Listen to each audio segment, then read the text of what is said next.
నువ్వు లేకపోతే భయపడి ఇల్లు అమ్ముకోపోతామని ఇంకో పాలు కొట్టినాం. ఎవరు ఏమన్నా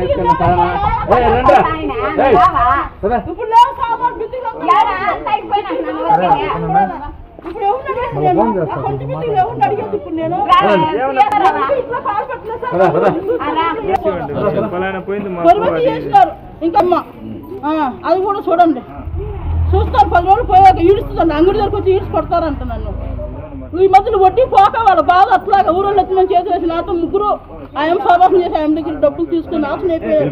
సరదా పాపం అలాగే ఇల్లు వాకలు లేకుండా పోయింది కూడా పోయింది. నా భర్త చంద్రశేఖరు, గంగాదేవి అనే ఆమెతో సావాసం ఉంది. ఇక్కడ మేము ఆమెని సరే ఇంక మా ఆయన తప్పు చేసినాడు అనే దాంతో మేము బిడ్డలు నేను సర్దుకొని ఇల్లు కట్టుకుందామంటే ఆమెకి మేము ముందుగా డబ్బులు ఇచ్చిన్నాము. ఆమె ఏం చేసింది, సరే మీరు నాకు ఇచ్చినారు కదా, మీరు చెడిపోకూడదు, నా జీవితాంతం నన్ను చూడండి అని చెప్పి ఇల్లు వచ్చి మా ఆయన పేరు పైన రాసిచ్చింది సార్. రాసిచ్చింది. అది రాసినప్పుడు రిజిస్ట్రేషన్ అబ్బాయి ఎందుకు భార్య అని గంగాదేవి భార్య చంద్రశేఖర్ భార్య. అప్పుడు నేను రిజిస్ట్రేషన్ పోయి ఎందుకు ఇట్లా రాసినావు, ఆమె దగ్గర కొనుక్కున్నట్టు రాసిస్తే ఏమి అన్నందుకు ఏం కాదుగా మనం చేసుకుందాం. ఇప్పుడు వాళ్ళు దాన్ని ప్రూఫ్ పెట్టుకొని నువ్వు కాదు భార్య, నువ్వు చనిపోయినావని ఆమె చెప్పింది మాతో. గంగాదేవి భార్య, మా దగ్గర ప్రూఫ్ ఉంది అని కవిత అని ఆమె చెప్తా ఉంది సార్. కవిత అని ఆమె 10 రోజులుగా బీగాలు పగలగొట్టి ఇంట్లో కాపురం ఉంది. మేము వేసిన బీగాలు పగలగొట్టేసి కాపురం ఉంది. నిన్నెవరు ఉండమన్నారంటే సిఐ సారే, నువ్వు బీగాలు పగలగొట్టేసి నువ్వు పోయి ఉండిపో కాపురం అని నాకు తెలవారు చెప్పింది సార్. మేము అప్పు లేదు. మా ఆయన ఎవరికైతే అప్పు ఉండాడో వాళ్ళకి అక్షరాలతో ఈ రోజు కాకపోయినా ఈ రోజుతోనే మేము అప్పు కడతాం సార్. వాళ్ళ అప్పు వాళ్ళకి మేము తీసుకున్న వాళ్ళని మోసం మేము చేయము. ఈ రోజు కాకపోయినా వాళ్ళ కాళ్ళు ఏళ్ళు పెట్టుకుని సంవత్సరం అనేది 2-3 ఏళ్ళకి కూడా వాళ్ళ అప్పుని మేము కడతాం సార్. మా ఇల్లు నా హ్యాండ్ వరకు కావాలా, ఇల్లు నాకు కావాలా. నేను 2,20,000 చీటీలు 5 చీటీలు వేసి నెలలో 20,000 వడ్డీ చీటీ కడతాను.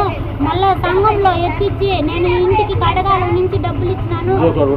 ఇంకొక చట మా అక్క వాళ్ళు ప్రూఫ్ ఉన్నారు, తెచ్చుకోవాలని చూపిస్తాను. 5 లక్షలు అప్పు తెచ్చినాను. నంగిలి సార్ మా అక్క వాళ్ళు, అక్కడి నుంచి 5 లక్షలు అప్పు తీసుకున్నాను. ఆమె అప్పు కట్టాలంటే ఇక్కడే సురేష్ అని ఆయనకి కూడా అప్పు కట్టాలంటే నేను అక్షరాల 2,60,000 ఇచ్చినాను ఆయనకి. మొన్న కూడా ఒకరికి 1,00,000 రూపాయలు ఇచ్చినాను.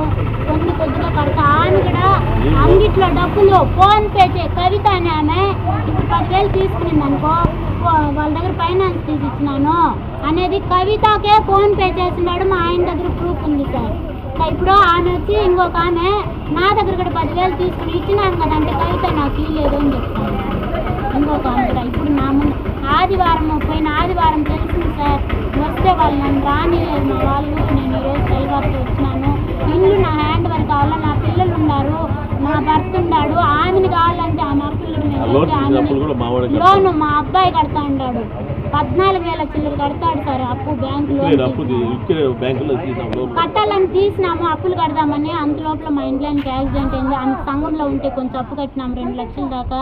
మిగతా డబ్బులు 4 లక్షల దాకా మా ఇంట్లోనికి యాక్సిడెంట్ ఇక్కడ ఈ ఎముక ఇరిగిపోయింది సార్. దానికి ఖర్చు పెట్టుకున్నాము, చేసినాము. అప్పులు కొంచెం కడతాం సార్. 10 ఏళ్ళైనా వాళ్ళ అప్పులు వాళ్ళకి ఇస్తాం సార్. ఇప్పుడైతే ఒకేసారి నేను ఇప్పుడే పెట్టంటే నేను